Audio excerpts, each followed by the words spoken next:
Have you ever witnessed such a profound dereliction of duty, such an abject failure of parenthood that it stripped away every illusion of compassion? My ex-wife, Rachel, would pick up our daughter, Haley, every single weekend. And with a chilling predictability, Haley would return home on Sunday evenings bearing a fresh mark of neglect, a bruised lip, a telltale scraped knee, and one horrifying time, even a hairline fracture on her rib. Yet, the family court's unwavering, almost robotic response remained, children need their mothers. It was as if a mother's mere biological presence was a sacred shield against any actual harm. A notion that would soon shatter into a million pieces. Last week, as I was mentally preparing for the usual Sunday afternoon pickup, a call came through, chilling me to the bone. It was the frantic voice of Haley's friend's mom. Haley's here at my house in Woodbridge for a sleepover, she stammered, and her insulin pump just failed. We're completely lost, we don't know what to do. Her blood sugar is at 450 and climbing fast. I felt a visceral lurch, my stomach plummeting straight through the floorboards. That number, I knew with gut-wrenching certainty, should never exceed 180. Where's her backup insulin? I demanded, the words tearing from my throat even as my hand instinctively snatched my car keys from the hook. The friend's mom's voice trembled. She doesn't have any with her. Your wife dropped her off and explicitly said everything she needed was in the pump. Everything was in the pump. The words echoed with a hollow, sickening irony. My hands, usually steady, were now uncontrollably shaking as I fumbled with the ignition and started my car. Rachel, my ex, had always made it a point to carry Haley's backup insulin pen in her designer purse. During our grueling custody hearings, she theatrically displayed it, a prop in her carefully constructed performance, parading herself as the epitome of a prepared, vigilant mother. Now, that carefully crafted image was crumbling. I called her immediately, my heart hammering against my ribs. She answered, a cacophony of slot machine jingles and hushed dealer voices roaring in the background. Haley's pump failed. I choked out, desperation clawing at my throat. She needs insulin, now. You're only about 15 minutes from the sleepover house. A pause, then her voice, laced with an unsettling euphoria, cut through the noise. Yes, I just hit an all-time record. My blood ran cold. Our daughter is dying. I roared, the words feeling like shards of glass in my mouth. You need to leave right now. Another pause, heavier this time, punctuated by the rhythmic shuffle of cards. I'm at the high roller table, she responded, her tone flat, utterly devoid of urgency. I don't care what table, I screamed back, my voice cracking with impotent rage. I'm down $3,000, she continued. As if I hadn't spoken, I need to win it back. I slammed my hand against the steering wheel, a thunderous crack echoing in the confined space of my car, my foot pushing the accelerator pedal to the floor, the speedometer needle nudging past 90 on the deserted highway. Our daughter is going to die, I bellowed into the phone, tears blurring my vision. I'm 45 minutes away. You're 15, just call an ambulance. They don't carry insulin, you know this. I retorted, the frustration a bitter taste in my mouth. Only her specific prescription pen works. And it's in your purse. I'm in the middle of a hand. She flipped back, her voice tight with irritation. Give me 20 minutes, 20 minutes. It might as well have been an eternity. At precisely 12:15 a.m., a horrifying text message flashed across my phone screen. It was from the sleepover mom, a chilling, grainy photo. Haley lay sprawled and unconscious on their cold bathroom floor, her lips a ghastly pale, a smear of vomit marring her shirt. The accompanying text confirmed my deepest fears. She's over 500 now, barely responsive. I called Rachel again, my voice now a raw, guttural scream. She's dying, get in your car, for God's sake. Her response was immediate, sharp, and utterly devoid of human warmth. Stop being dramatic. And stop calling. You made me lose that hand. The dealer thought I was cheating with signals. That's another 500 gone because of you. The sheer audacity, the cold-hearted narcissism of her words, hung in the air like a noxious cloud. I hung up, my hand trembling violently, and immediately dialed 911, struggling to articulate the unfolding nightmare through a torrent of desperate tears. They assured me they'd meet me there, but devastatingly confirmed what I already knew with a sickening certainty. Paramedics are simply unauthorized to administer insulin without the specific physician-prescribed pen. When I finally screeched into their driveway at 12:38 a.m., the wailing siren of the ambulance was already there, a beacon of grim reality. Haley was being carefully loaded onto a stretcher, utterly unconscious, her small body frighteningly limp. The lead paramedic, his face etched with concern, looked at me gravely. Blood sugars too high for our meter to even read, he said, his voice somber. We need insulin immediately, I stammered, clinging to a fading hope. My ex has it. She's coming. She has to be, but she wasn't, not for another agonizing 42 minutes. In a desperate, Hail Mary attempt, I called the casino directly, bypassing the regular lines, pleading with anyone who would listen. My daughter is dying. My ex-wife, Rachel Beckett, is at your high roller table. She has life-saving medication. Please make her leave. The detached voice on the other end responded with corporate politeness. Sir, we cannot force guests to leave for personal matters. My heart pounded. This isn't personal. A child is dying. I'm sorry, sir, the voice repeated, a wall of indifference. The paramedics, seeing my futility, took their turn. I practically begged them to call her, hoping the authority of medical professionals might penetrate Rachel's hardened exterior. The lead paramedic tried, his tone urgent and professional. Mom, your daughter is in diabetic ketoacidosis. Her organs are shutting down. Through his phone, I heard her chilling response, utterly devoid of maternal instinct. I'm her mother. I'll decide when it's serious enough to leave. The words were a venomous dagger to my soul. When my ex, Rachel, finally sauntered through the emergency room doors at a staggering 1:20 a.m., her designer purse slung casually over her shoulder. The air around her reeked of stale cigarette smoke and cheap casino wine. Haley, meanwhile, was already in the pediatric ICU, fighting for her life behind sterile glass. Rachel, with an infuriating flick of her wrist, tossed the precious insulin pen at the nurse like it was a discarded lottery ticket. Here, she scoffed, her eyes barely making contact with mine. Though you should know your constant calling made me lose $6,000 tonight. I couldn't speak. The words were choked in my throat, drowned by a tidal wave of grief and rage. Our daughter was on dialysis, a life-sustaining machine humming beside her small bed. The doctor had just delivered the shattering news that Haley's kidneys were functioning at a mere 40%. Rachel, oblivious, turned to the doctor, not even bothering to glance at Haley, whose life hung in the balance just a few feet away. This is because her pump was defective, right? She asked, her voice laced with an insufferable certainty. A manufacturing error, ma'am, the doctor, his patience visibly thinning, replied with blunt, unvarnished truth. No, ma'am. This is because she didn't receive insulin for over 2 hours during a life-threatening situation. Rachel's face, already flushed, turned a furious crimson. She spun on me, her eyes blazing with irrational fury. You should have made sure the sleepover mom had backup supplies. What kind of father sends his diabetic child without backup? My jaw clenched, my voice dangerously low. The backup was in your purse, at the casino. Don't you dare try to blame this on me. You're the one who lives 45 minutes away. You chose to move that far. If you lived closer, this wouldn't have happened. The doctor, sensing the escalating tension, interrupted with a grave explanation. Haley would need dialysis 3 times a week, possibly for months. Perhaps permanently. The crushing weight of uncertainty settled upon us. We had no idea if she would ever truly be the same again. Rachel, utterly unmoved by this devastating prognosis, pulled out her phone and began typing furiously. I need to document this negligence, she muttered, her focus solely on self-preservation. 2 days later, I was sitting vigil by Haley's side in the quiet, sterile confines of the ICU, while my ex-wife was undeniably still at the casino, chasing phantom winds, when the news came. A nurse, her face etched with profound sadness, delivered the soul-crushing blow. Haley's organs had failed. She didn't make it. The grief that erupted from me was so raw, so profound, that I cried until there were simply no more tears left to shed. Over the next 36 agonizing hours, I called Rachel over 50 times, each an answered ring a fresh stab to my already shattered heart. She never once visited. It was then, in that desolate silence, that I realized the tears had finally stopped. Not because the devastation had lessened, it hadn't. Not because my life wasn't utterly destroyed, it absolutely was. But because a chilling, undeniable clarity had settled over me, I knew, with a certainty that transcended grief, that I had to destroy Rachel. I was about to reveal to her, in painstaking detail, exactly how far a grieving father, stripped of everything, was willing to go. I sat in my car in the hospital parking lot for 3 endless hours after they wheeled Haley's tiny, lifeless body away. My phone lay in my lap, its screen glowing faintly as I meticulously typed lists into the Notes app. Every person I needed to call, every piece of damning evidence I needed to meticulously save. The crying had ceased completely, a profound stillness replacing the emotional chaos. My hands, once trembling uncontrollably, were now steady, almost unnervingly so. Something cold, hard, and utterly focused had replaced all that searing pain, hardening into a resolve as sharp as a surgeon's scalpel. I wrote down the sleepover mom's number first, then the names and contact information of the paramedics who had responded, the casino's main number, and the emergency room doctor's name. Copied directly from his badge, I took. Here's the rephrased content, expanding on the original while maintaining its core meaning in US English. I had poured over the grim evidence, screenshots of every single call log from that night, a damning digital paper trail. 52 unanswered calls to Rachel, each one a desperate cry for help for our daughter, who was slipping away. Each precisely timestamped, each unequivocally ignored. As the hospital parking lot slowly emptied of the night shift and then began to fill again with the bustling energy of the morning crew, I remained rooted to my spot, driven by a cold, relentless determination. My fingers flew across my phone screen, meticulously creating folders for this mounting evidence, while my mind obsessively replayed every detail, every chilling word I could recall Rachel uttering, or more accurately, not uttering during those crucial hours. The following morning, 2 unfamiliar faces materialized on my doorstep, a pair of uniformed police officers.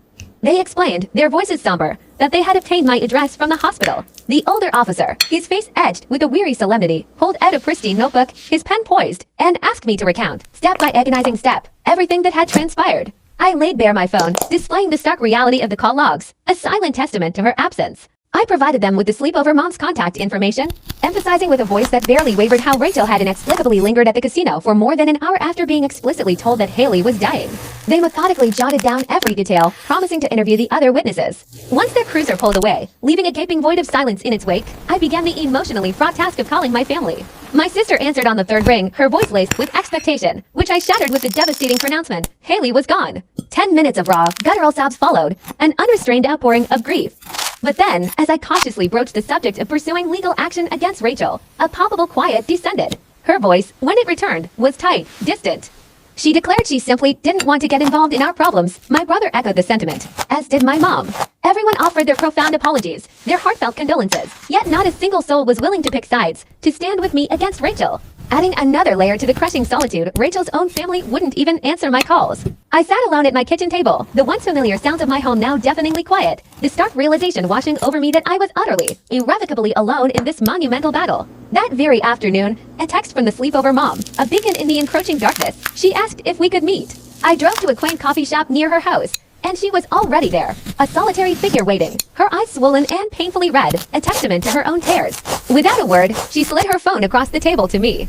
There they were, every photo from that horrifying night. Images of Haley, heartbreakingly vulnerable, on the bathroom floor at various stages of her decline.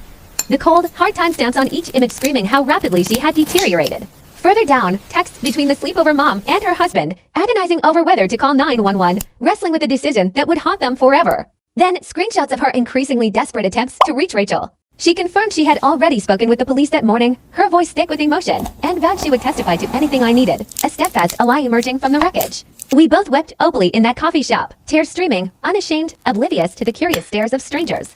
At that moment, the world outside simply ceased to exist. I retreated into a methodical haze for the next 2 days, tethered to my computer, meticulously assembling a comprehensive document. Each of Rachel's ignored call logs was given its own dedicated page. The timestamp boldly highlighted, a silent indictment. I painstakingly transcribed every agonizing voicemail I had left Rachel, each one a desperate plea, begging her to leave the casino, to come home. I incorporated the text from the sleepover mom, complete with those harrowing attached photos. I downloaded my own location data, a definitive GPS trail illustrating my frantic drive from home to the hospital. And, chillingly, I found Rachel's location data pulled from her social media, definitively placing her at the casino the entire time. 52 calls she had ignored, now transformed into 52 irrefutable pages of evidence, each a silent scream for justice. I made 10 meticulous copies of everything, one for the police, one for Child Protective Services, one for the lawyer I knew I would eventually find, and 7 more, just in case. A grim acknowledgement of the long fight ahead. On the third day, a primal urge took hold. I got into my car and, almost instinctively, drove to Rachel's apartment. I sat outside for what felt like an eternity, 20 agonizing minutes, the engine humming softly, a counterpoint to the raging storm within me. Her car was there, nestled in the driveway. The warm glow of the living room light spilled onto the pavement, and I could clearly see her moving around inside, a mundane existence continuing, oblivious to the devastation she had wrought. My hands clamped around the steering wheel so tightly that my knuckles turned bone white, the urge to confront her, to make her feel even a fraction of the pain Haley had endured.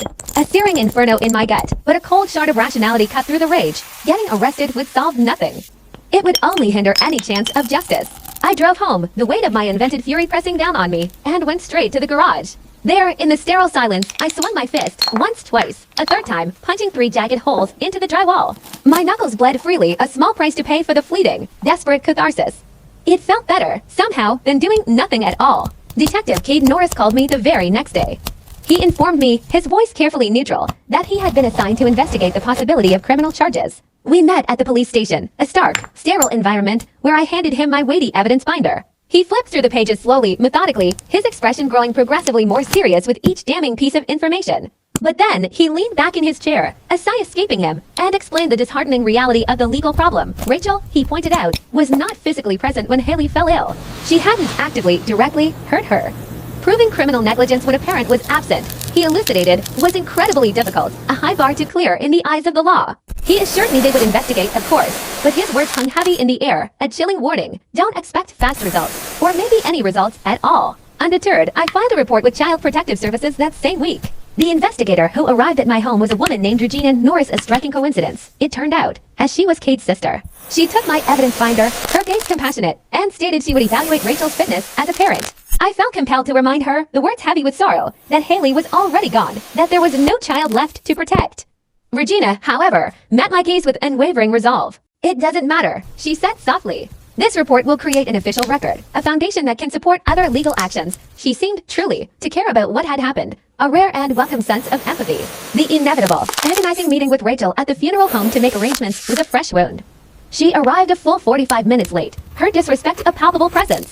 The funeral director was already patiently guiding me through casket options when she finally swept in. One dismissive glance at the price list, and she erupted, her voice shrill, a tirade about wasting money. She insisted we should simply opt for cremation, with no service whatsoever. My heart ached for a proper farewell for our daughter, a final, dignified tribute. The funeral director, his face a mask of practiced calm, had to physically step between us when Rachel began screaming that I was deliberately trying to bankrupt her. She kept repeating, with chilling indifference, that Haley wouldn't know the difference anyway, to simply end the grotesque spectacle, to grant Haley the peace she deserved. I paid for everything myself. The funeral itself, a solemn occasion meant for remembrance and solace, took place 3 days later. Rachel, predictably, showed up 20 minutes after it had already begun. The acrid scent of alcohol wafted from her, detectable even from 10 feet away. She stumbled her way to the podium, swaying slightly, and attempted to deliver a speech. A deluded performance about being a devoted mother. Her words were so profoundly slurred that more than half of them were utterly incomprehensible. A garbled, drunken mess. My family members shifted uncomfortably in their seats, their discomfort palpable. Rachel's own family averted their eyes, staring intently at the floor, a collective embarrassment. She droned on for 5 agonizing minutes, a self-pitying monologue about her sacrifices for Haley. How hard it was being a single mother every weekend, how nobody understood her struggles. I sat in the front row, my hands clasped tightly in my lap, my posture rigid, a silent challenge. I wanted everyone there, every single person, to see her, truly see her, for exactly who she was. To witness, with their own eyes, the woman who had callously chosen gambling over saving our daughter's precious life. In the agonizing days that followed the funeral, a renewed determination seized me. I spent 3 relentless days calling every lawyer in the area, a desperate search for someone, anyone, who could help. Finally, I found Gareth Lawson, a specialist in wrongful death cases. His office was tucked away in an unassuming strip mall, nestled between a bustling dry cleaner and a discount shoe store. When I walked in, my weighty evidence binder clutched firmly in my trembling hands, his wife, Antonia, was seated at the reception desk, her gaze meeting mine with an unexpected warmth. Desk. She took one look, a single, sharp appraisal of my utterly ravaged face, undoubtedly a map of grief and sleepless nights etched into every line, and without a single word, bypassed the customary waiting room charade. She simply turned and led me straight back to his office, a gesture of quiet, immediate empathy that felt like a lifeline. Gareth, a man whose presence filled a room, a big guy with a silvering mane of gray hair that framed a face of weathered kindness, listened. He didn't just hear, he listened, absorbing every raw, unfiltered word of my harrowing story without so much as a cough or an interjection. It was a rare, precious gift in a world that had suddenly become deaf to my pleas. One by one, with trembling hands, I spread out the stark, undeniable proof of Rachel's dereliction across the polished surface of his desk. There were the call logs, a damning testament in black and white detailing 50 to ignored counts of silent, digital scream. Next, the chilling text from the sleepover mom, each message meticulously timestamped, chronicling Haley's rapid decline into unconsciousness. And then, the photos searing, visceral images of Haley, our bright, vibrant daughter, now pale and still on the cold bathroom floor. These weren't mere pieces of paper. They were fragments of a nightmare made real, each a fresh stab to the heart. Antonia, Garrett's quiet, efficient associate, sat beside him, her pen scratching methodically on a canary yellow legal pad, her gaze unflinching as Gareth sifted through the agonizing collection. When his eyes finally landed on the part where Rachel, with astonishing audacity, declared she needed to win back her $3,000, a slow, angry flush crept up his neck, deepening the color in his face to an almost violent crimson. His jaw tightened. He then explained, patiently but with an edge of steel in his voice, that wrongful death lawsuits operate in a distinctly different legal sphere than criminal cases. The distinction was crucial. We didn't need to prove Rachel intended to kill Haley, a notion that felt both monstrous and impossible. Instead, our task was to demonstrate, unequivocally, that Rachel's negligence in her conscious, repeated choice directly and inexorably led to Haley's death. The burden of proof, he clarified, was significantly lower, yet still demanded an ironclad chain of evidence, a relentless trajectory linking her actions or inactions to the devastating outcome. He assured me we had a strong foundation, a sturdy framework built on undeniable facts, but to make it truly watertight, to withstand any legal assault, we desperately needed more corroborating documentation. That night, fueled by a potent cocktail of grief and furious resolve, I stayed hunched over my laptop, the screen's pale glow the only illumination, until the digital clock flickered past 4 a.m. My fingers flew across the keyboard, relentlessly combing the internet for any trace of the casino's policies. Their official website was awash with platitudes about responsible gaming and commendable self-exclusion programs, but it was an alarming void where emergency situations should have been addressed, not a single mention. It was as if the possibility of a patron having a life or death crisis outside the casino walls simply didn't exist in their corporate lexicon. Undeterred, I eventually unearthed their corporate handbook, a thick digital tome I discovered through a former employee's fleeting LinkedIn post. And there, amidst hundreds of pages, were shockingly detailed protocols, precise guidelines for removing overly intoxicated patrons, intricate strategies for catching slide card counters, and comprehensive procedures for handling medical emergencies on the gaming floor. Yet, with a sickening thud in my stomach, I found absolutely nothing but a single sentence, not a whisper of a directive about notifying gamblers of urgent family emergencies. Nor was there any stipulated duty to intervene when someone, despite desperate pleas, refused to leave for a dying child. This glaring, colossal gap in their established procedures, this lacuna in their moral compass, was a double-edged sword. It meant they had no official policy requiring them to help, to step in with basic human decency.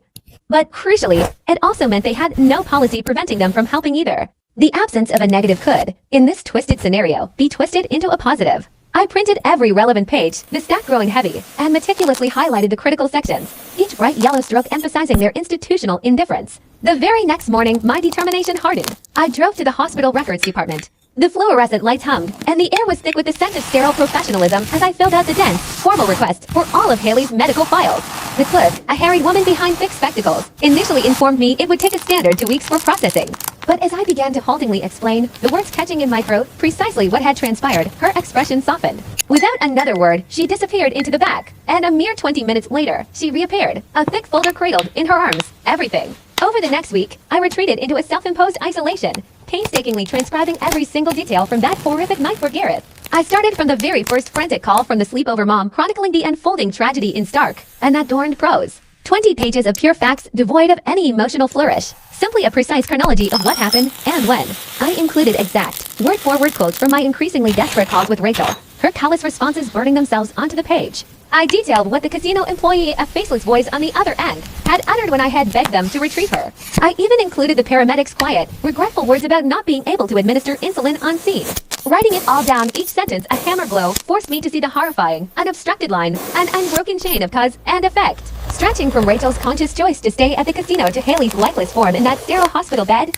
Every single decision point where she could have left, but didn't. Each agonizing minute that bled into the next, while our precious daughter's body, so small and fragile, slowly, inexorably poisoned itself from within. Gareth, with an almost surgical focus, read through my statement not once, but 3 times, his pen making precise, economical notes in the margins. The gravity of the moment was palpable as he had me sign and date every single page, solidifying the account as my official, sworn testimony. Later that very afternoon, Gareth drafted a series of powerful preservation letters. These weren't mere suggestions. They were legal demands, sent by certified mail, a clear paper trail, to both the casino's formidable legal department and to Rachel's apartment. The letters categorically demanded that they preserve all surveillance footage from that night, every minute of it, along with all transaction records illustrating Rachel's gambling activity, her player rewards card data, and any and all phone records pertaining to calls made to or from the casino. He looked me squarely in the eye and explained the stark consequences. Destroying any of this evidence after receiving these letters would constitute spoliation, a serious legal offense that could, he underscored, result in severe legal consequences, including adverse inferences against them in court. It was a strategic move, a legal gauntlet thrown down, securing the fragile threads of truth. Within a brisk 48 hours, the casino's high-powered lawyers responded, a terse but official missive stating they would indeed comply but only, they stipulated, with a formal court order. A predictable bureaucratic defense, designed to delay. Rachel, on the other hand, offered a different kind of response. Absolute, chilling silence. She never responded at all. The following Monday, with a renewed sense of purpose, we filed the wrongful death lawsuit.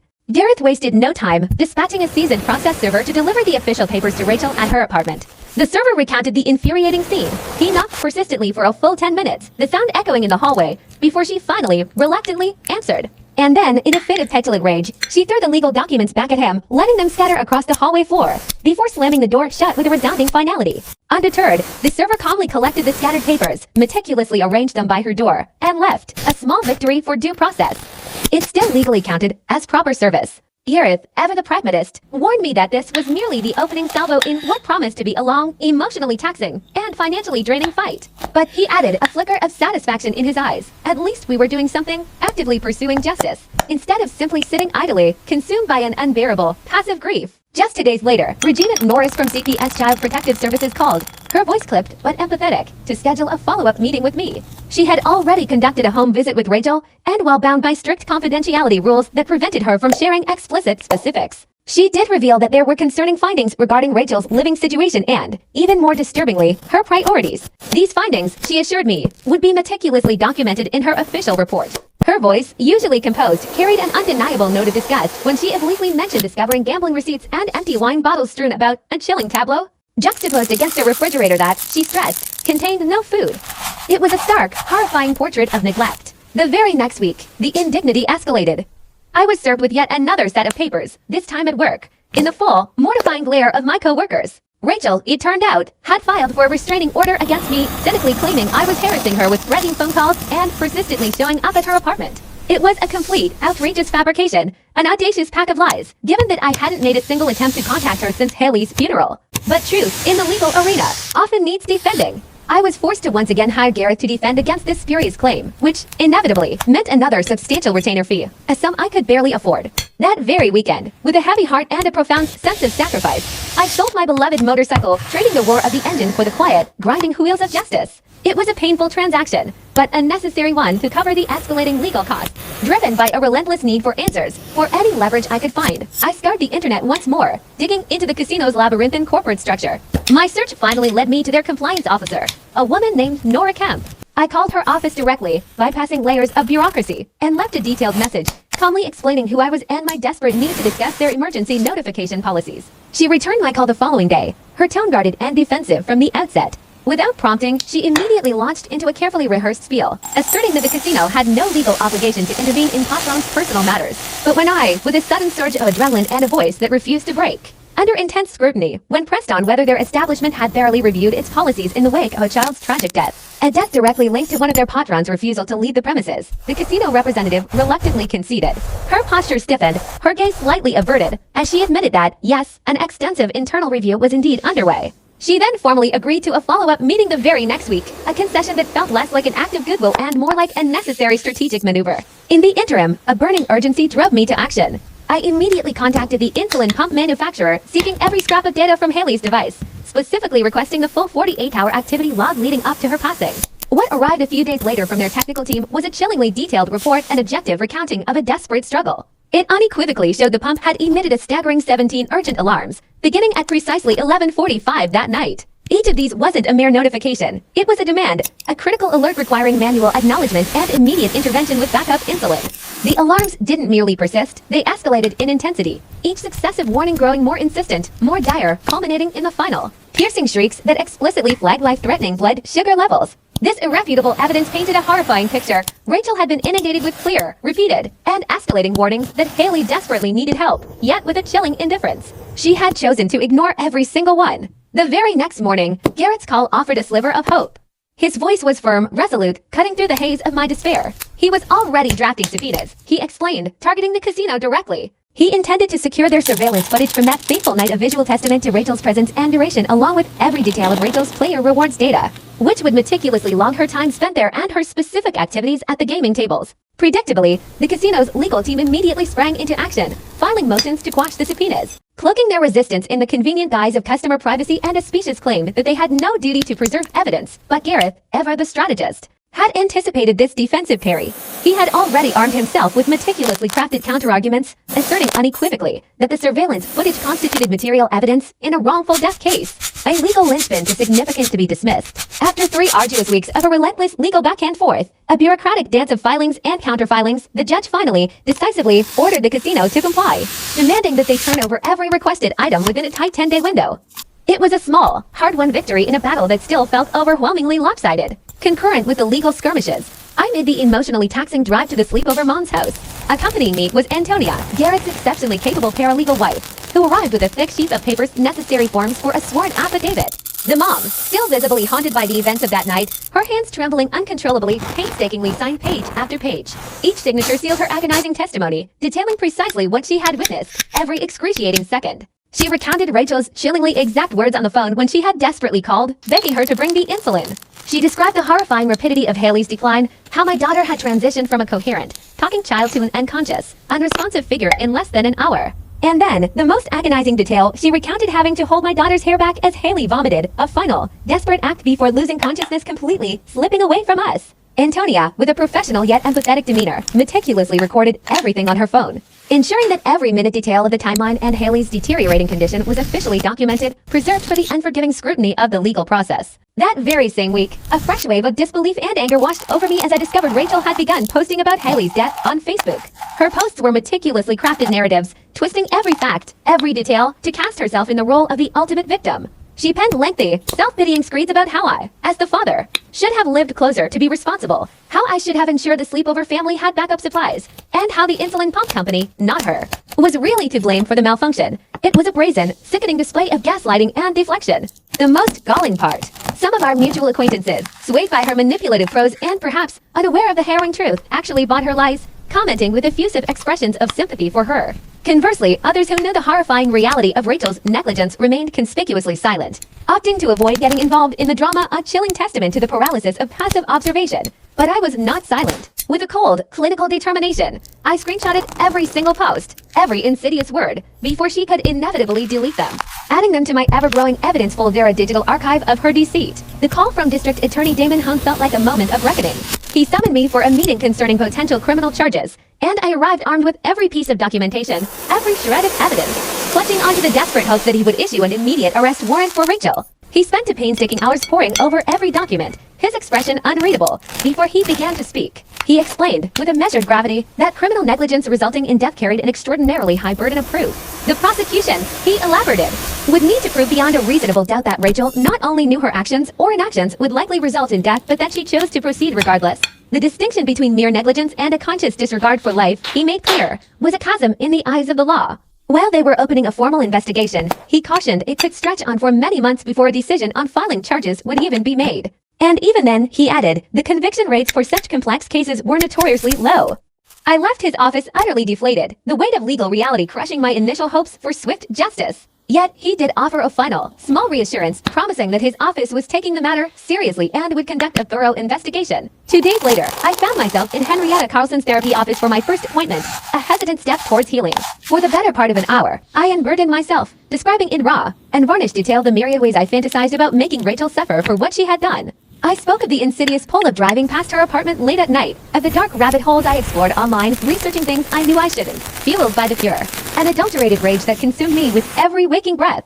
Henrietta, with her remarkable composure, listened without judgment. She didn't condemn my dark thoughts, but, with a gentle firmness, helped me see that descending that path of vengeance would only further obliterate my own life, and, most profoundly, it could not bring Haley back. Together, we meticulously crafted a concrete plan, establishing clear, inviolable boundaries. I made a solemn promise to myself. I would pursue justice solely through legitimate legal channels, no matter how intensely the primal urge to take matters into my own hands clawed at my resolve. The financial toll of this relentless pursuit began to mount faster than I could have ever anticipated. Garrett's initial retainer had been swiftly depleted, and new bills arrived with alarming regularity for every legal filing, every hour of meticulous research, every strategic meeting. The pressure was immense. First, I sold my motorcycle, a cherished symbol of freedom. Then, my good tools from the garage, instruments of my livelihood and passion. Next went some furniture, items I deemed unnecessary in the grand scheme of things. Finally, with a profound ache in my chest, I parted with my father's watch, a treasured heirloom I had meticulously preserved, intending to bestow it upon Haley when she turned 18. Each sale was a fresh wound, a tangible sacrifice for my daughter's memory. Another piece of my life traded away, bartered to fuel this all-consuming fight for accountability. Every single dollar, every painful divestment, was absolutely essential to maintain the relentless legal pressure on Rachel. In my subsequent therapy session, Henrietta guided me through the difficult but necessary process of writing a victim impact statement. The goal was to articulate my profound loss and unwavering objectives without the raw, incendiary anger that had threatened to engulf me. We painstakingly worked on shaping my true desires into coherent prose, to enshrine the truth on official record, to hold Rachel legally accountable for her devastating choices, and, most importantly, to advocate for systemic changes that might, just might, prevent another child from perishing in such a preventable, senseless manner.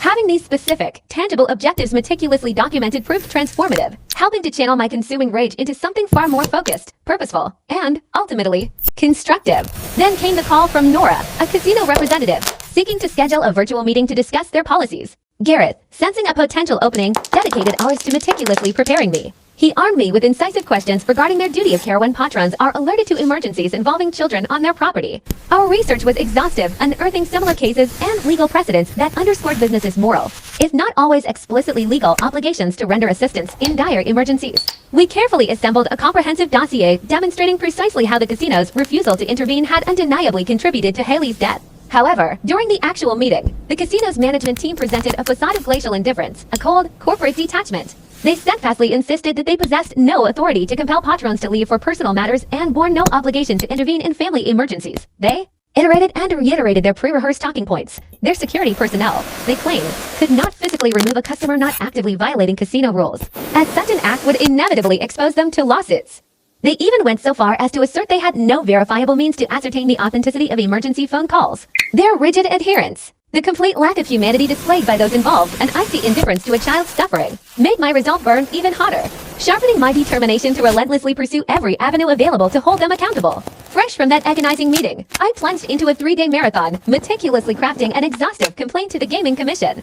This wasn't just a simple letter. It was a damning indictment, exposing the casino's shocking failure to implement any emergency intervention protocols, a void that had swallowed my daughter's chance at life. To underscore the urgency and desperation, I included full transcripts of my frantic calls that night, each word a desperate plea begging them to help save my daughter. The investigator assigned to my case, a man named Giulio Delian, actually seemed to possess a rare flicker of empathy. When we spoke on the phone, his voice was measured, his questions precise and probing, delving deep into the minutiae of that horrific night. This, he stated with conviction, is precisely the kind of egregious oversight the Gaming Commission exists to address, to protect public welfare. His words were a balm, a glimmer of hope. He swiftly initiated a formal investigation into the casino's glaringly absent practices, adding that they would also be thoroughly reviewing whether casinos should, in fact, be legally mandated to have explicit protocols for patron notification during medical emergencies, especially those involving minors.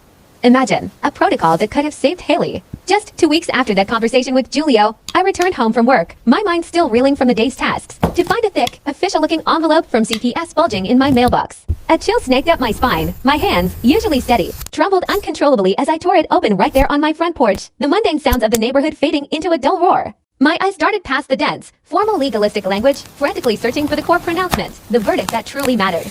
And there it was. Regina Norris has completed her investigation and officially substantiated medical neglect against Rachel. The words hit me like a physical blow, yet brought a strange sense of vindication. The letter, couched in cold, impersonal bureaucratic terms, meticulously detailed how Rachel's unyielding refusal to leave the casino, despite possessing life-saving medication critical for our daughter, constituted clear child neglect under state law.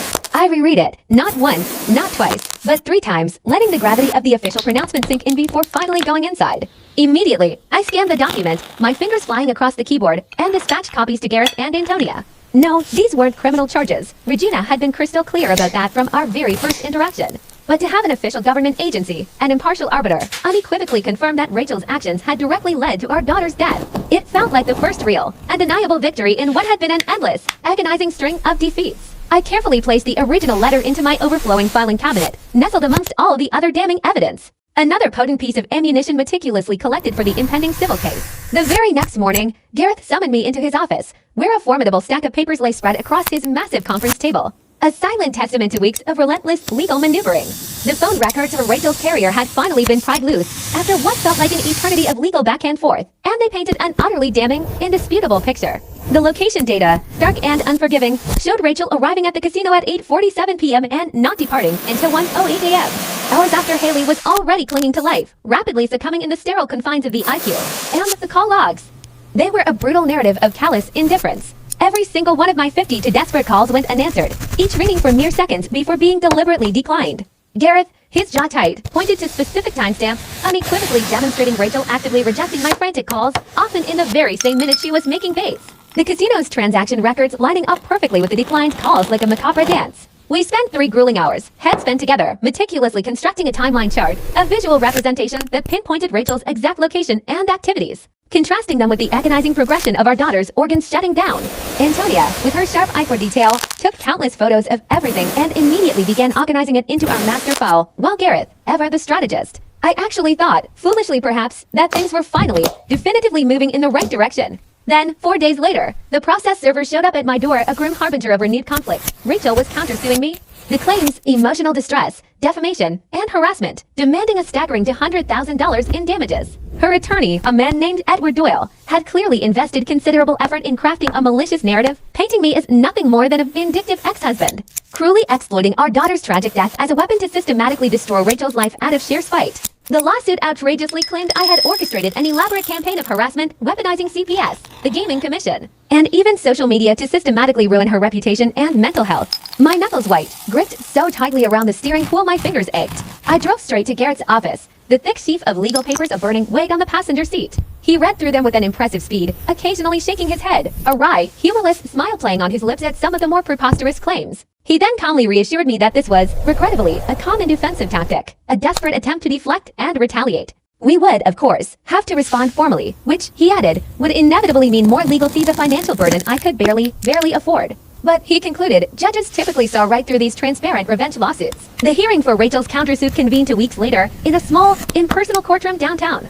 Edward Doyle, radiating a smug confidence, rose to address the judge. For a solid 20 minutes, he held court, dramatically recounting how I had allegedly transmuted our daughter's tragic death, which he framed as a mere medical equipment failure, into a cynical weapon against his innocent client. He brazenly asserted that I had made Rachel's life utterly unbearable through a relentless barrage of constant legal attacks and public shaming. The judge, a woman with an unreadable expression, listened without a flicker of emotion, her gaze unwavering, before finally turning to Gareth and asking for our response.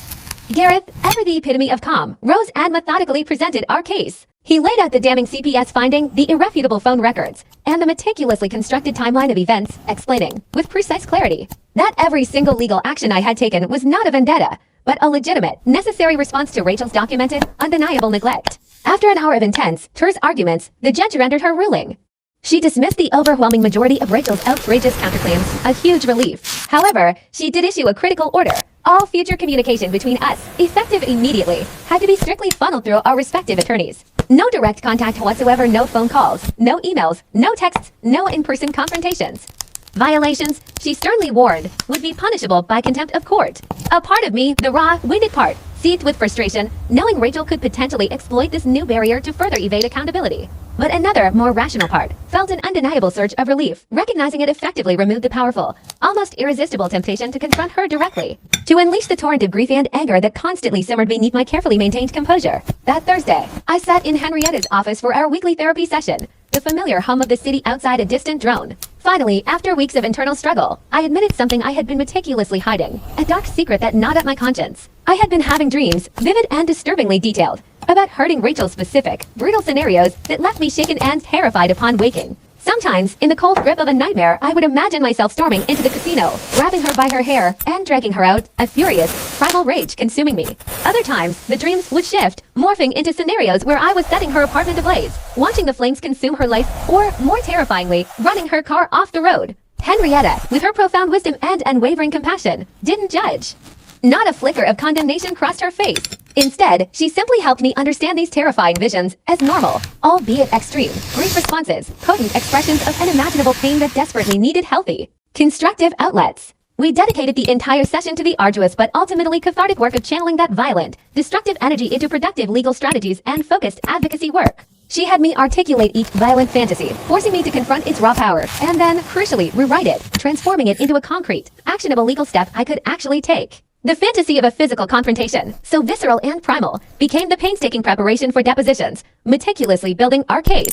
The urge to utterly destroy her property, to erase her existence, was transmuted into the strategic process of placing liens on her assets, crippling her financially. And the insidious desire to inflict physical harm upon her, a deeply unsettling impulse, became the relentless pursuit of a guilty verdict, a legal pronouncement of her culpability. By the end of that emotionally charged session, I held in my hands a tangible list of concrete legal steps, meticulously planned and achievable. Steps that would ultimately satisfy my profound need for justice without, crucially, landing me in prison. Over the next 3 days, my dining room underwent a dramatic metamorphosis, transforming from a space of quiet meals into a full-blown war room, a strategic command center. Every single document, every heart-wrenching photo, every damning piece of evidence was meticulously spread across the large table and taped to the walls, a visual testament to Rachel's neglect. I invested in a label maker. Its rhythmic clicks a steady backdrop to my fervent work, and an array of color-coded folders, organizing everything with obsessive precision, chronologically, from the very first tumultuous custody hearing to the present day. Each section, a chapter in our ongoing battle, was clearly delineated with tabs for medical records, detailed phone logs, and the compelling witness statements we had painstakingly collected. The complete, chilling lack of humanity I witnessed fueled a fire of determination within me, hardening my resolve to find every possible avenue to hold them accountable. After that emotionally draining meeting, I spent 3 relentless days meticulously drafting an exhaustive complaint to the Gaming Commission. This wasn't just a basic form. It was a deeply detailed expose of the casino's glaring failure to implement any emergency intervention protocols, a gaping void that had directly contributed to my daughter's suffering.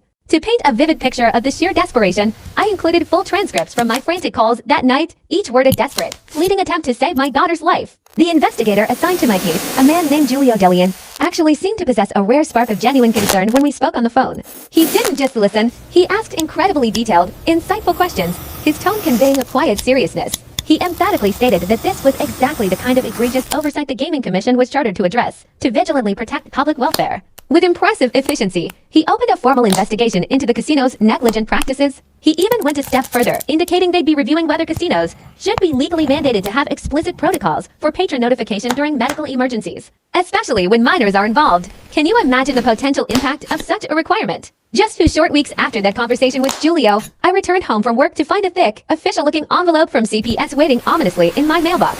My hands, usually steady, trembled uncontrollably as I tore it open right there on my front porch, the mundane world around me blurring. My eyes frantically scanned past the dense, formal bureaucratic language, desperate to find the core message, the verdict that truly mattered.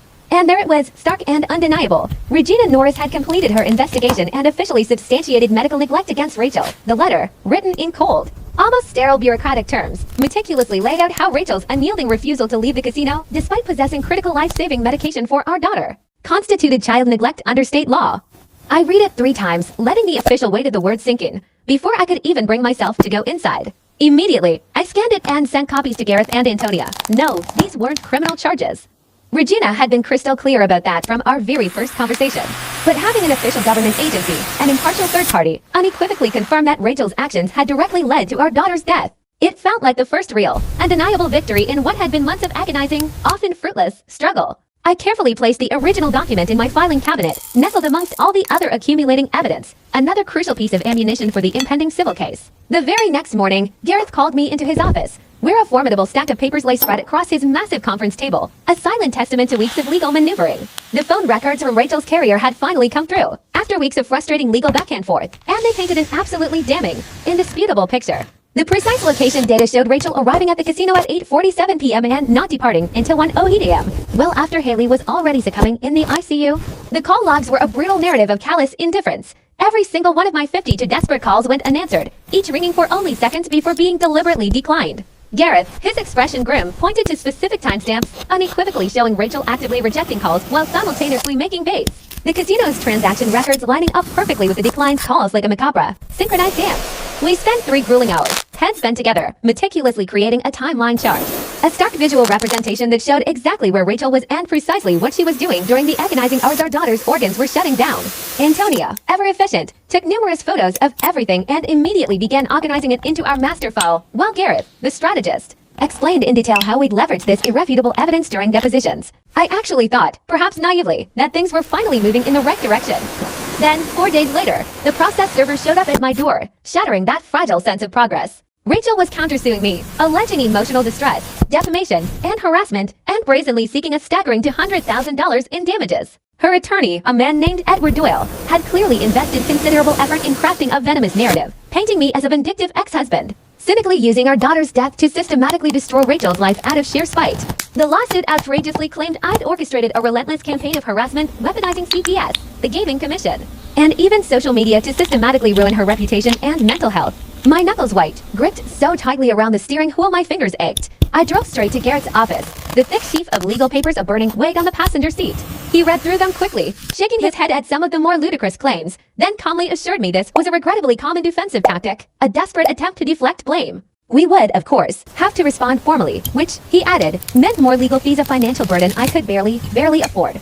But, he concluded, judges usually saw right through these transparent revenge lawsuits. The hearing about Rachel's countersuit came 2 weeks later, in a small, somewhat cramped courtroom downtown. Edward Doyle, radiating a smug confidence, rose and spent a full 20 minutes dramatically describing how I'd supposedly transmuted our daughter's tragic death, which he flippantly dismissed as a medical equipment failure, into a cruel weapon against his innocent client. He brazenly claimed I'd made Rachel's life unbearable with constant legal attacks and public shaming. The judge, a woman with an utterly unreadable expression, listened without a flicker of emotion, her gaze unwavering, before finally asking Gareth for our response. Gareth, ever the epitome of calm and logic, rose and methodically presented our case. The undeniable CPS finding, the irrefutable phone records, and the meticulously constructed timeline of events, explaining, with precise clarity, that every single legal action I'd taken was a legitimate, necessary response to documented, undeniable neglect. After an hour of tense, terse arguments, the judge made her ruling.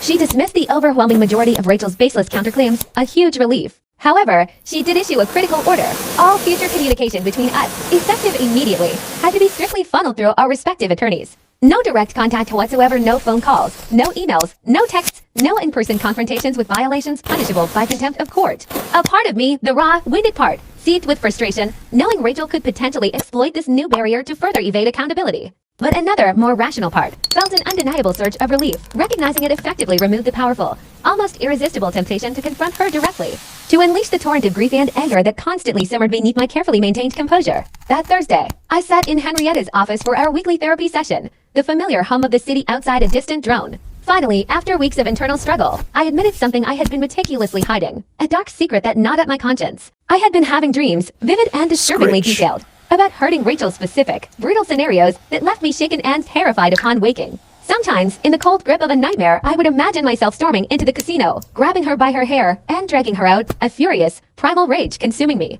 Other times, the dreams would shift, morphing into scenarios where I was setting her apartment ablaze, watching the flames consume her life, or, more terrifyingly, running her car off the road. Henrietta, with her profound wisdom and unwavering compassion, didn't judge. Not a flicker of condemnation crossed her face. Instead, she simply helped me understand these terrifying visions as normal, albeit extreme, grief responses, potent expressions of unimaginable pain that desperately needed healthy, constructive outlets. We dedicated the entire session to the arduous but ultimately cathartic work of channeling that violent, destructive energy into productive legal strategies and focused advocacy work. She had me articulate each violent fantasy, forcing me to confront its raw power, and then, crucially, rewrite it, transforming it into a concrete, actionable legal step I could actually take.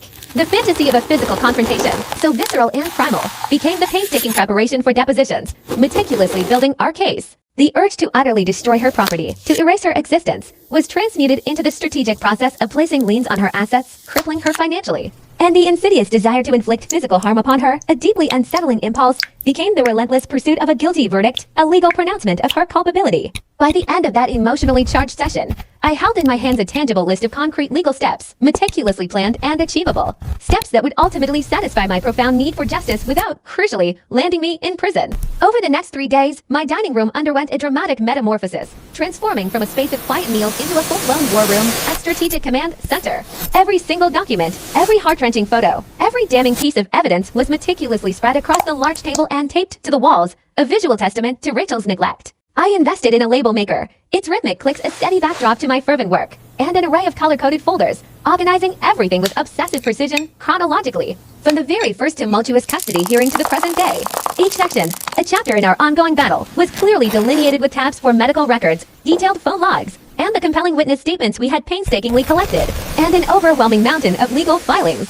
To navigate this labyrinthine collection, I meticulously created a master index, a comprehensive system that didn't just list, but rather cross-reference every single document, every piece of evidence. It was an intricate web of connections, meticulously organized so that I could pinpoint any crucial detail, any vital exhibit, within mere seconds. This wasn't just about efficiency. It was about regaining a sense of control in a world that felt utterly chaotic. When Antonia, one of Garrett's seasoned paralegals, came by to retrieve copies for their office, she literally froze in my dining room doorway. Her eyes, wide with a mixture of shock and professional awe, swept across the walls, which were entirely papered with meticulously crafted timelines, sprawling evidence charts, and annotated photographs. It was a visual chronicle of Haley's last days, a stark, undeniable narrative. In my 15 years as a paralegal, she finally managed, her voice hushed. I have never, ever seen a client prepare a case with this level of thoroughness. This exhaustive dedication, it wasn't just a compliment. It was a testament to the sheer volume of material, the undeniable truth meticulously laid bare. She spent the next 2 hours, not just looking, but meticulously photographing everything with her phone, ensuring their office had a complete digital record of my homemade war room. The following Monday, the phone rang, and it was Julio, his voice carrying an uncharacteristic buzz of excitement. He delivered news that sent a jolt of hope through me. The Gaming Commission had officially scheduled a hearing of formal, high-stakes proceeding to meticulously review the casino's emergency intervention policies. Specifically, they were scrutinizing protocols for situations involving children. He explained that my initial, heart-wrenching complaint hadn't just been acknowledged. It had ignited a far larger investigation, prompting them to question whether casinos held any implicit, perhaps even moral, duty to assist when unequivocally informed about medical emergencies, particularly those involving vulnerable children.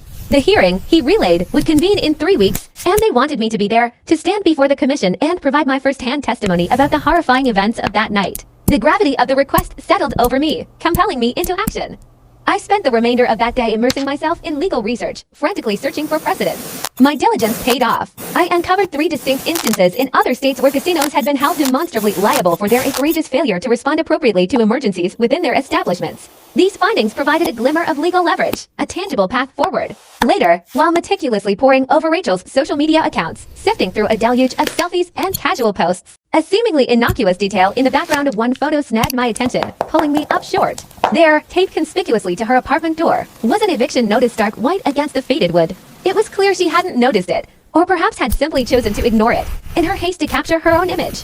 This subtle, almost hidden, clue spurred me to dig deeper. A quick delve into public records confirmed my suspicion. She was a staggering 3 months behind on her rent, precariously perched on the precipice of a court-ordered eviction. When I shared this revelation with Gareth, a flash of predatory excitement lit his eyes. He leaned forward, explaining, with an almost chilling detachment, how this newfound information was strategically invaluable. We can, he articulated, place liens on any assets or future income for our civil judgment. He paused, letting the implications sink in. That includes her security deposit, any future earnings, even potential lottery winnings. The prospect, the very thought, of potentially rendering my daughter's mother homeless sat on me like a crushing weight, a suffocating moral burden. Could I really push her to such an extreme? But then, with a searing clarity that cut through the guilt, the memory resurfaced. Haley, my sweet, fragile Haley, dying alone, gasping for breath, while Rachel, her own mother, callously prioritized a game of blackjack over the desperate cries for her baby. The moral weight didn't vanish, but it shifted, momentarily overshadowed by the inferno of grief and righteous anger. 2 nights later, in a moment of unbearable vulnerability and profound weakness, I made a mistake, a terrifying misstep that teetered on the brink of shattering everything I had painstakingly built. I had been drinking alone, the clinking of ice in my glass a grim counterpoint to the silence of the house, my gaze fixed on Haley's photographs, her innocent smile, her sparkling eyes. The grief, amplified by the alcohol, morphed into an unholy rage, a consuming fire. I found myself in my car, the engine an insistent drum beneath me, the glow of Rachel's address eerily luminous on my phone screen. The primal urge to inflict pain, to make her suffer, even a fraction of the agony that was eating me alive every single day, was an almost irresistible force. My hands gripped the steering wheel, knuckles white, and I drove. But 3 blocks into that dark, vengeful journey, a switch flipped somewhere deep within me. A sharp, almost physical jolt snapped me back to the chilling reality of my actions, the terrifying consequences that awaited. I pulled over abruptly, the tires squealing softly, and in a desperate act of self-preservation, called Henrietta. She stayed on the line, her calm, steady voice a lifeline, for what felt like an eternity, but was likely an hour, slowly coaxing me back from the brink until I was coherent and calm enough to safely drive home. The next morning, I woke to a profound nausea, a sickening blend of shame and a raw, visceral fear. The realization of how agonizingly close I had come to unraveling everything, to destroying any chance of justice, washed over me like a cold tide. With trembling hands, I gathered every single bottle of alcohol in the house, a symbolic purging, and methodically poured them down the sink, the gurgling sound a morbid accompaniment to my resolve. Standing before Haley's picture, her sweet face framed in silver, I made a solemn, unbreakable vow. I would stay sober, I would remain strategic, and I would, without fail, secure justice for her. But I would do it the right way. After what felt like an eternity of Edward Doyle's relentless legal maneuvering, motion after motion filed, each a transparent attempt to delay proceedings, to wear us down, the judge, her patience visibly frayed, finally reached her limit. She set a firm, unyielding date for Rachel's deposition. Gareth, recognizing the immense psychological and emotional toll this would take, dedicated 6 arduous hours to preparing me. He meticulously explained the serpentine tactics Edward would employ, how he would attempt to twist my words, to exploit my grief, to deliberately provoke me into losing my temper and thereby discrediting my testimony. We engaged in a rigorous, almost brutal, mock deposition, with Gareth embodying Edward Doyle, hurling the most vile and cutting questions about my parenting, trying to shift the blame for Haley's tragic death directly onto my shoulders. He drilled into me the critical importance of a deliberate pause before answering, of keeping responses concise and strictly factual, and, above all, the imperative to never engage in an argument with opposing counsel. The real deposition, he warned, was slated for next month, and it would undoubtedly be one of the hardest days of my life, sitting mere feet from Rachel while her high-priced lawyer systematically tried to break my spirit. 3 weeks later, the air in the conference room hung thick with tension as I sat, my gaze fixed on Rachel, watching her lie with a breathtaking lack of conviction. Every fabricated word, every carefully constructed falsehood, was meticulously captured by the court reporter's perpetually moving fingers. Edward had indeed coached her, perhaps even drilled her, but his efforts had fallen short, glaringly so. She repeatedly stumbled, her narrative veering wildly as she struggled to recall which version of events she was supposed to stick to. First, with a feigned innocence, she claimed absolute ignorance, asserting she didn't even know Haley was sick. Then, her story shifted, morphing into an offhand dismissal. She thought it was just high blood sugar that would naturally come down on its own, finally, in a desperate attempt to deflect responsibility. She asserted that the sleepover mom, the one who had urgently called her, never told her it was an emergency. Gareth, with an almost unnerving patience, allowed her to ramble for 2 agonizing hours, occasionally interjecting with simple, seemingly innocuous questions that invariably caused her to contradict herself, again and again. Each new lie digging her deeper into a hole of her own making. The rhythmic click-clack of the court reporter's keys was a relentless drumbeat, marking Rachel's self-inflicted demise. At one particularly damning juncture, Gareth subtly steered the conversation back to the phone calls, those desperate pleas for help. And then, Rachel uttered words that sent a sickening lurch through my stomach, a cold, nauseating twist. Look, she declared, her voice laced with an astonishing blend of defensiveness and self-preservation. Even if I knew she was having issues, I'm not a doctor. How was I supposed to know it was that serious? Gareth paused, letting the full weight of her callous statement hang in the air, before repeating her words back to her, slowly, deliberately, ensuring every syllable was captured by the diligent court reporter. Edward, sensing the catastrophic damage, immediately tried to call for a break, a desperate attempt to regroup. But Rachel, oblivious or perhaps defiant, kept talking, rationalizing her inaction by claiming she had important plans that night and couldn't just drop everything for what might have been nothing. The deposition dragged on for a grueling 6 hours. By the time it mercifully concluded, Rachel, in her flailing attempts to evade accountability, had inadvertently provided us with enough damning contradictions to fill a staggering 20 pages of transcript. 2 days later, Giulio's voice on the phone carried an almost celebratory tone, delivering news that, for the first time in what felt like an eternity, brought a genuine, unbidden smile to my lips. The casino, that monolith of entertainment and indifference, had actually issued a press release. Its carefully worded statement announced, with a veneer of corporate responsibility, that they were reviewing their emergency intervention policies for situations involving children. They made sure, with a deliberate and almost comical emphasis, to state no less than 3 times that this public declaration was not an admission of any liability in our ongoing case. But Giulio, with his seasoned legal insight, immediately understood the subtext. This, he explained, his voice hushed with significance, is actually huge. It shows they're genuinely worried about the Gaming Commission investigation. The policy changes, of course, wouldn't bring Haley back, wouldn't erase the nightmarish reality of her absence. But perhaps, just perhaps, some other child, some other innocent life, would be saved because a casino employee, finally empowered and compelled, would actually do something when a frantic parent pleaded that their child was dying. I was in the middle of grocery shopping, pushing a cart overflowing with mundane necessities down the cereal aisle, when my phone vibrated. The caller ID flashed a number I recognized instantly, the district attorney's office. A man introduced himself as Damon Hunt, and his next words sent a shockwave through my entire being. He informed me that they were officially reopening the criminal investigation into Haley's death, spurred by the confluence of new, compelling evidence stemming from the CPS report and the now transcribed deposition. He explained, with a somber seriousness, that they were now looking at potential negligent homicide charges, a far more severe accusation than the initial child endangerment. Though he was careful to caution me, the path to prosecution remained uncertain, a treacherous uphill climb, primarily because proving criminal intent in neglect cases, particularly those involving such complex circumstances, was notoriously, heartbreakingly difficult.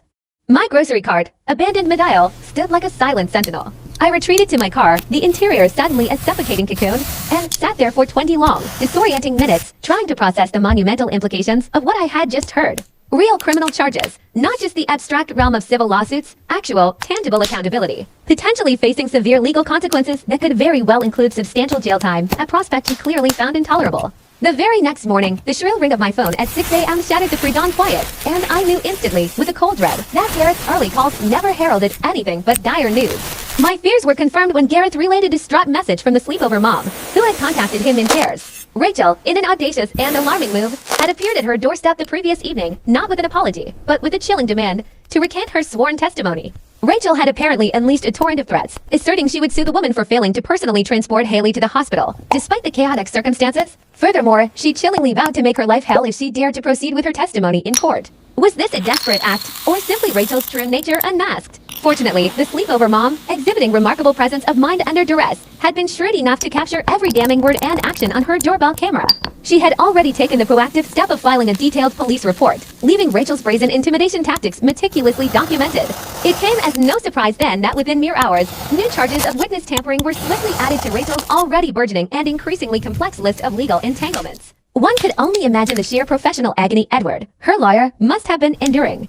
It felt like he was having the worst week, perhaps even the worst month, of his entire career, desperately attempting to untangle and manage the ever-growing, self-inflicted legal morass Rachel relentlessly conjured for herself. Just 3 days later, I found myself in the austere confines of a downtown government building, the air thick with anticipation as I waited to deliver my testimony at the crucial Gaming Commission hearing. When my name was finally called, I walked into a room dominated by a long table, where I faced a panel of 5 commission members. Their weary expressions and distant gazes betrayed an unmistakable air of detachment. They looked, quite frankly, as if they'd rather be absolutely anywhere else than listening to another day of proceedings.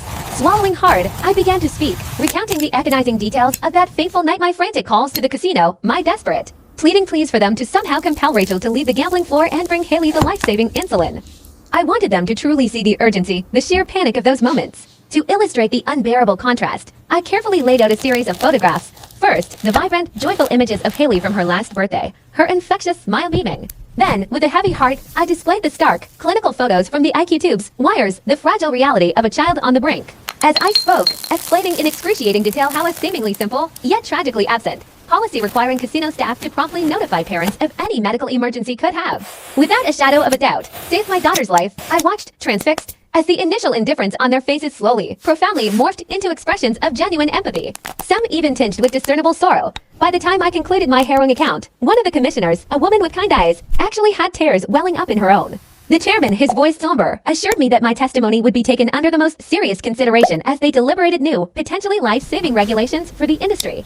It wasn't a victory, but it felt like a tiny crack in the wall of indifference. Following the emotionally draining hearing, Gareth requested an immediate meeting at his office. The gravity in his voice, a subtle yet unmistakable shift in tone, immediately signaled that something was profoundly amiss, casting a fresh shadow over my fragile hope. He and Antonio, his partner, somberly sat me down, placing a thick folder filled with Rachel's meticulously uncovered financial records on the table, documents they had painstakingly obtained through the arduous legal process of discovery. The revelations within were stark, almost unbelievable in their bleakness. Rachel possessed less than $2,000 across all her bank accounts. There were no retirement savings, no tangible property to her name, and not a single insurance policy that could offer any semblance of a safety net. It was a financial wasteland. Garrett's grim assessment painted a clear, frustrating picture. Any civil judgment we might ultimately win against her, no matter how substantial in principle, would be, in practical terms, essentially meaningless. Why? Because there was literally nothing to collect, no assets to seize, no means to enforce the verdict. He went on to explain that, theoretically, we could pursue garnishing her future wages. However, given Rachel's notoriously spotty and inconsistent employment history, marked by frequent job changes and periods of unemployment,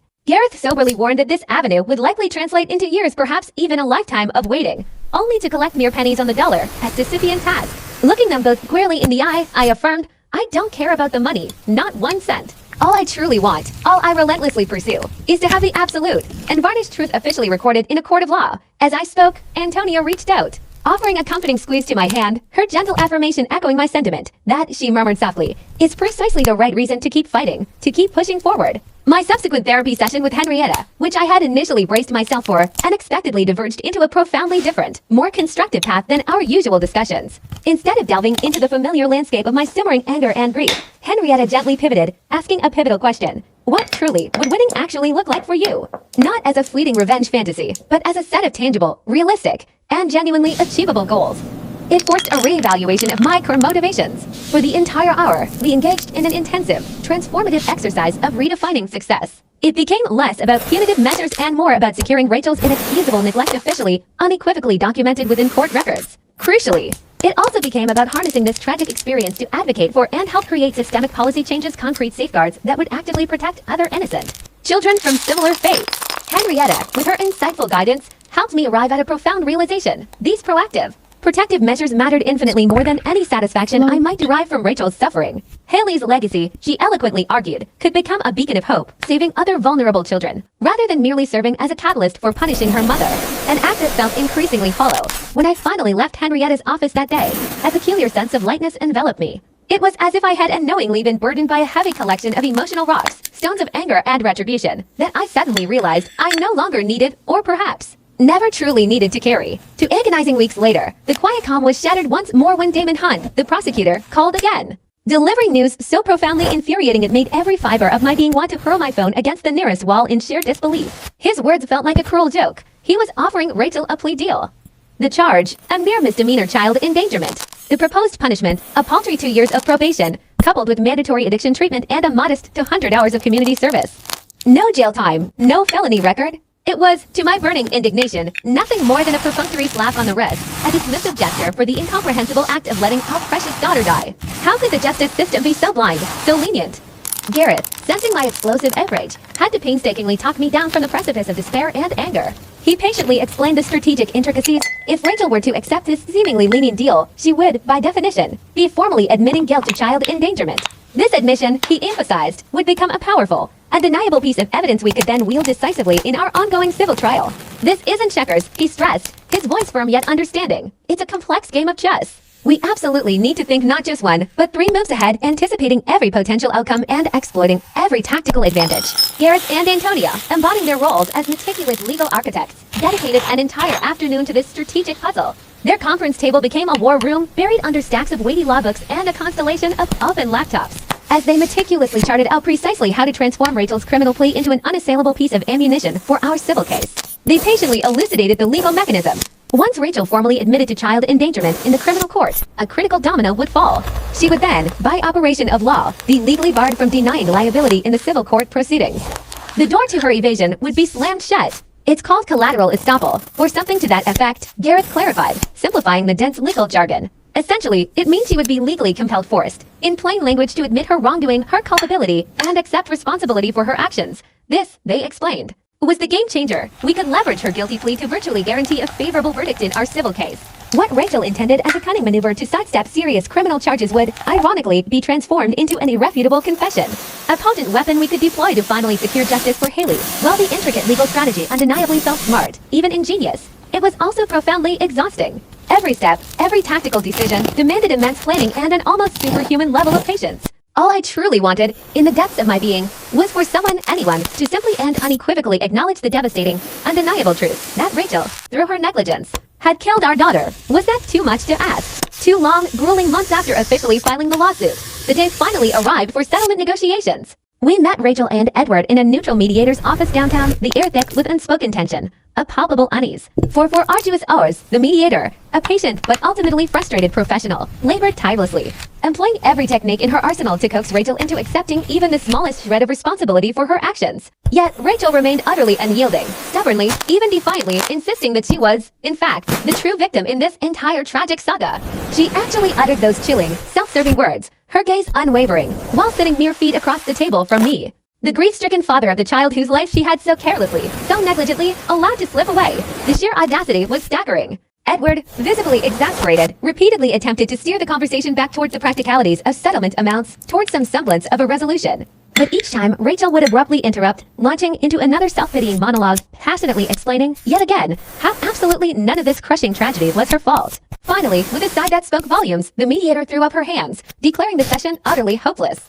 She officially called an end to the fruitless negotiations. We were going to trial. This meant I would have to endure the agonizing ordeal of sitting on a witness stand, reliving the absolute worst night of my life. Every excruciating detail laid bare before a room full of strangers. But a flicker of resolve ignited within me, at least, in that sacred space of the courtroom, where facts and justice were supposed to reign supreme. The unvarnished truth would finally, unequivocally, be told, and that, I believed, mattered more than anything. 3 weeks later, a profound quiet settled upon me as I drove to the cemetery, alone for the first time since the raw pain of Haley's funeral. The grass covering Haley's plot, though bravely attempting to take root, was still patchy and stubbornly new, a poignant metaphor for the fragility of life and the freshness of my grief. I knelt down gently beside the small, unassuming headstone we had carefully picked out together, a lifetime ago it seemed, before our world had irrevocably shattered.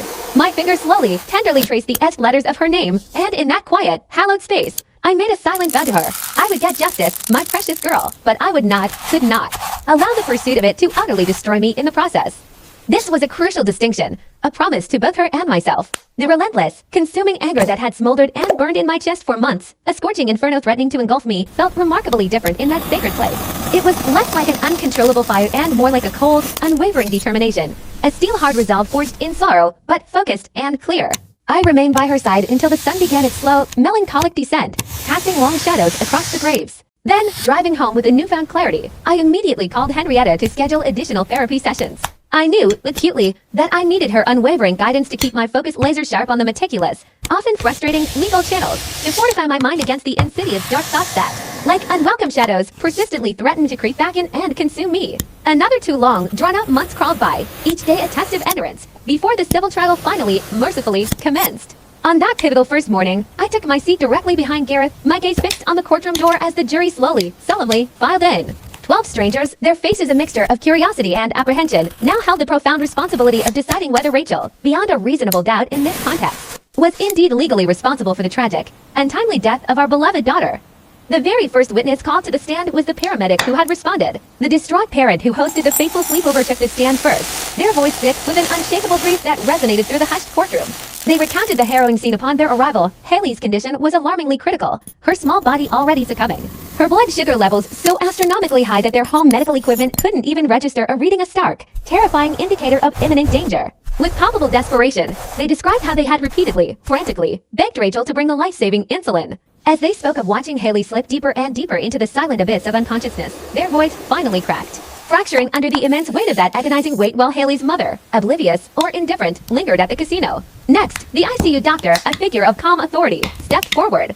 With a compassionate yet stark clarity, she explained to the jury, in terms that were both accessible and profoundly disturbing, the merciless progression of diabetic ketoacidosis. She detailed how, without insulin, Haley's vital organs had systematically begun to shut down, one by one, during those 2 agonizing hours. To illustrate this tragic cascade, she presented a series of meticulously prepared charts and timelines. Undeniable visual evidence that irrefutably demonstrated a critical truth. Had Rachel delivered the insulin within a mere 30 minutes of being alerted, Haley would have undoubtedly survived, likely with minimal, if any, lasting complications. Edward, Rachel's attorney, made a frantic, almost desperate, attempt to object to virtually every piece of testimony, a legal dam against a rising tide of damning evidence. Yet, the judge, seeing the clear relevance, allowed the vast majority of it to proceed. I watched, a knot of dread and hope in my stomach, as the jurors scribbled notes, their faces already somber, growing increasingly serious and resolute with each damning piece of evidence unveiled. They too saw Edward launch a counterattack, introducing his own expert witness who attempted to pivot the blame towards the insulin pump manufacturer.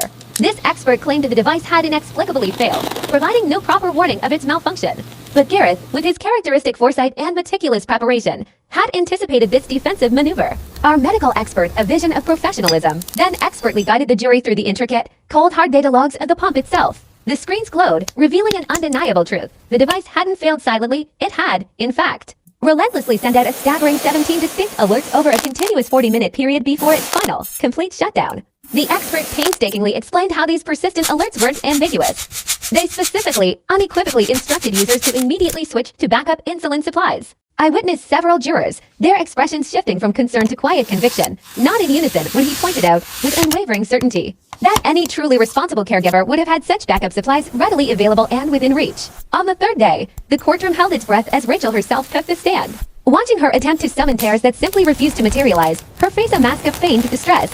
While she audaciously claimed she genuinely believed the sleepover mom was merely exaggerating Haley's condition, sent a searing wave of unadulterated rage through me, making my hands clench and tremble uncontrollably.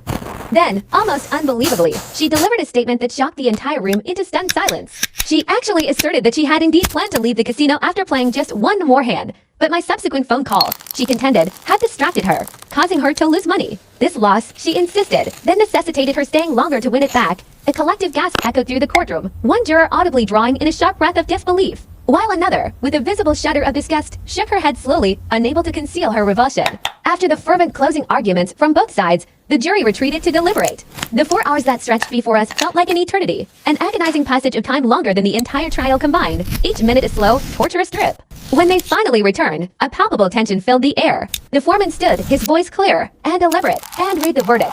They had found Rachel liable for wrongful death, awarding $75,000 in damages. The monetary sum, as Gareth had patiently explained, was largely symbolic.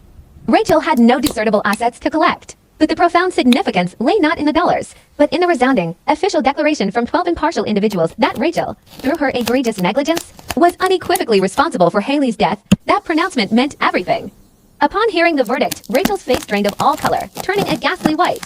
She erupted into a raw, primal scream, wailing that it wasn't fair, that I had somehow turned everyone against her. The judge, his patience clearly exhausted, had to sternly threaten her with a contempt of court charge before she finally, grudgingly, fell silent and stormed out, Edward trailing meekly behind her, his own defeat evident. A week later, Damon called, his voice somber, to inform me that Rachel had accepted a plea deal for misdemeanor child endangerment. The terms were 2 years of probation, mandatory addiction counseling 3 times a week, and 100 hours of community service at a children's hospital.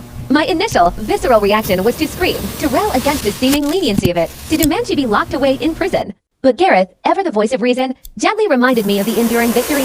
Her guilty plea was now irrevocably etched into the permanent legal record. An undeniable testament to her culpability. 3 months into Rachel's probation, a new chapter unfolded as the Gaming Commission finally convened their long-awaited hearing into the casino's policies. I testified once again, recounting in chilling detail how they had callously refused to intervene, even when explicitly told a child's life hung precariously in the balance. Julio, our sharp and relentless advocate, then presented compelling evidence, revealing a disturbing pattern. This wasn't an isolated incident. The casino had a documented history of ignoring emergency situations for their high-rolling customers, prioritizing profit over human life. The commission, in response, issued a formal censure and mandated that all casinos throughout the state implement new, rigorous emergency intervention protocols within 90 days. Truly knowing that other innocent children might now be saved from a similar fate because of the unspeakable tragedy that befell Haley gave me the very first profound sense of purpose I had genuinely felt since her death, a fragile ember of hope in the persistent darkness. 2 weeks after the commission's ruling, Rachel predictably filed for bankruptcy, a development Gareth had anticipated, given her mountain of debts and complete lack of income. While the bankruptcy court discharged the majority of her other financial obligations, the wrongful death judgment remained untouched, a lingering, unshakable shadow. Not that it truly mattered, of course, as she still possessed no assets from which to collect. Then, 4 months into her probation, Damon called with yet another update. Rachel had been arrested at a casino roughly 40 miles away. In a stunning display of delusion, she had driven there, mistakenly believing she was beyond the jurisdiction of her probation officer. However, casino security, alerted by comprehensive bulletins sent to all regional gambling establishments, immediately recognized her. The judge, without hesitation, handed down a sentence of 30 days in county jail for the blatant violation and extended her probation by an additional year. I made the conscious decision to go to the courthouse to watch them lead her away in handcuffs, half expecting to feel a surge of vindictive satisfaction. Instead, an overwhelming wave of weariness washed over me. The burning, consuming need for revenge that had been my constant, agonizing companion for almost a year was finally, irrevocably fading, transforming into something else entirely. It wasn't forgiveness, not yet, but perhaps a grudging acceptance that Rachel's life, in its own tragic way, was already utterly destroyed. She had lost her daughter, squandered her freedom, and irrevocably forfeited any semblance of a normal life. And while none of it could ever resurrect Haley, the immutable, undeniable truth of what had transpired was now officially, permanently documented in court records for all time. Seeking a path forward, I began seeing Henrietta, a therapist, twice a week. Our sessions were dedicated to the intricate, challenging work of constructing new routines, ones that didn't revolve around the destructive pursuit of Rachel's downfall. We meticulously crafted specific strategies for navigating the emotionally treacherous days, such as Haley's birthday and the painful anniversary of her death. Henrietta's steady guidance also enabled me to gradually re-enter the workforce, starting part-time and slowly, deliberately increasing my hours. I found solace in the gym, starting my mornings there, recognizing that the sheer physical exhaustion helped to quiet the relentless, haunting replay of that terrible night in my mind. The grief, I realized, didn't magically diminish or shrink in size. Instead, I learned to consciously build my life around it, carving out dedicated space for both the raw, aching pain and the burgeoning possibility of moving forward. I was learning to live without Haley's physical presence, yet with her cherished memory serving as a guiding light, steering me towards a future infinitely better than the hollow pursuit of revenge. 3 weeks later, a soft but significant connection emerged. The sleepover mom called, tentatively asking if I would be open to grabbing coffee. I met her at a quaint, unassuming cafe nestled quietly near the courthouse, a deliberate contrast to the formal gravity of the legal battles. For 2 hours, we sat, two mothers sharing an unspoken understanding, talking not just about that night, but about Haley's vibrant spirit and her deep, genuine love for her daughter's friendship. A quiet ritual began, an unexpected balm for my soul. She started texting me every Thursday, and we would meet at the same corner table, sharing tender stories about Haley unburdened by the presence of lawyers, the sterile formality of depositions, or the vigilant notes of court reporters. She revealed precious, intimate details I had never known: how Haley, with her gentle touch, would meticulously braid her daughter's hair during their sleepovers, and how she had patiently taught her the same intricate card games I had taught Haley when she was just 5 years old. These were the true treasures, the vivid, irreplaceable fragments of a life cut short, weaving a tapestry of memory that offered not revenge, but genuine, profound solace. One morning, she arrived with a dusty box, overflowing with photographs capturing countless sleepovers, each image a vibrant shard of memory. As I sifted through them, I saw my daughter, Haley, her face lit with uninhibited laughter, caught in midair during a spirited pillow fight, or beaming in mismatched costumes, utterly lost in the joy of playing dress-up. It was a vision of a normal, carefree child, a precious glimpse of unburdened innocence I hadn't witnessed since the somber shadow of the divorce had first fallen upon our lives. Over those subsequent coffee meetings, a bond began to form, solidifying into a profound friendship. We were two individuals, irrevocably altered by tragedy, yet who found solace in each other's presence. There was an unspoken understanding, a silent acknowledgement of the crushing weight we both carried, requiring no elaborate explanations or painstaking articulation of our grief. How rare, how comforting, to find such a connection in the aftermath of desolation. A month later, I found myself standing before a somber assembly of 15 parents, gathered in the utilitarian basement of the Community Center for a Diabetes Support Group meeting. My hands, despite my efforts to steady them, trembled visibly as I recounted the harrowing details of what had befallen Haley. Each word was a struggle, laced with the bitter regret of knowing how a series of comprehensive backup plans could have, in retrospect, unequivocally saved her life. I laid bare before them a painstakingly constructed timeline, a stark, unforgiving chronology that meticulously highlighted every critical juncture, every fleeting moment where a different preparation, a more vigilant approach, could have irrevocably altered everything. As I spoke, several parents, their faces etched with a desperate hope, pulled out their phones, snapping photos of my meticulously compiled checklist for emergency supplies. A testament to their own fears and the fragile hope my experience, however tragic, offered. After the meeting had formally concluded, a woman named Kyla, her eyes glistening with inched tears, approached me hesitantly. She explained, her voice a soft tremor, that she had endured an unimaginable loss, her son taken by a different medical crisis. Yet, she articulated with heart-wrenching clarity, she understood the uniquely piercing pain, the soul-deep agony, of a preventable death. We exchanged numbers, to broken souls finding a sliver of connection, and soon, our impromptu lunch meetings became a regular, cherished ritual, unfolding every couple of weeks. Kyla became the rare, precious confidant who instinctively understood when I simply stated I was having a bad day, requiring no exhausting details, no arduous explanations of the ever-present ache. She generously shared with me practical breathing exercises, invaluable tools for managing the sudden, ferocious resurgence of anger that often threatened to overwhelm me. In turn, I helped her navigate the complex, emotionally draining task of organizing her son's memorial fundraiser. We were, in essence, two shattered parents, helping each other piece together enough functionality to simply exist, day by arduous day. With a grim determination, I meticulously packaged up every last one of Haley's medical records, along with all the pertinent case documents, dispatching them to the insulin pump manufacturer. Accompanying this weighty package was a detailed, impassioned letter, painstakingly outlining every precise point where the system had failed, where the tragic chain of events had been forged. 3 weeks, agonizingly long weeks, later, their medical director personally called me. For 90 intense minutes, we delved into every agonizing detail of that fateful night, revisiting each second, each decision, each heart-wrenching oversight. Subsequently, they flew me out to their corporate headquarters, a sterile, intimidating environment where I stood before their entire safety team. There, I courageously presented Haley's story, projecting the haunting photos from that terrible night onto a large screen, explaining with a clarity born of pain exactly how their emergency protocols had catastrophically failed. 6 months later, a thick envelope arrived. Inside, I found their newly updated caregiver education material, now featuring extensively revised sections on backup preparedness and robust emergency response plans. And there, almost imperceptibly, in small, humble print at the very bottom of the page, were the words, developed in memory of Haley. Seeing that, a silent, profound validation of her brief, impactful life finally unleashed the torrent of tears I hadn't shed in weeks. It was a raw, cathartic release. Haley's story, resonating deeply within the diabetes support group, spurred them to action. They decided to establish a scholarship fund in her name. Our initial, ambitious goal was to raise enough capital to assist 5 families in affording crucial backup medical supplies. I diligently set up the donation page, sharing it across all my social media platforms. The response was astonishing, immediate, and profoundly moving. Within a mere 3 days, we had amassed an incredible $2,000. These were contributions from individuals who had never even had the privilege of meeting Haley, yet they understood, on a visceral level, the gnawing fear, the agonizing uncertainty of not being able to afford life-saving medical supplies for a child. By the close of that first month, our collective efforts had yielded over $5,000, a sum substantial enough to furnish emergency kits to 23 families who sought assistance at the community center. Each meticulously prepared kit we distributed contained a small, laminated card bearing Haley's sweet picture, emblazoned with the vital message, "Stay prepared. Stay safe." Watching parents, their eyes brimming with a mixture of gratitude and apprehension, read those words and then instinctively pull their children into tighter, more fervent hugs, instilled in me a profound sense of purpose, a reason to persist that I hadn't felt since the day she had left this world. Then, on a Tuesday morning, the official letter from Damon arrived. Its sterile, bureaucratic language declaring that all criminal proceedings were complete, the case officially closed. I sat on my couch, the stark words blurring, reading it 3 times, each pass an attempt to absorb the finality. Then, as if an invisible tether had been severed, I retreated to my bedroom and slept, a deep, unbroken slumber that lasted for 14 hours straight. The crushing exhaustion I had been fiercely battling for almost a year had, at long last, caught up. When I finally awoke the following afternoon, a subtle, yet profound shift had occurred within me. I didn't feel better in the conventional sense, but rather, less wound up. It was as if a tightly coiled spring, held under immense tension for far too long, had finally been granted permission to relax, to unfurl.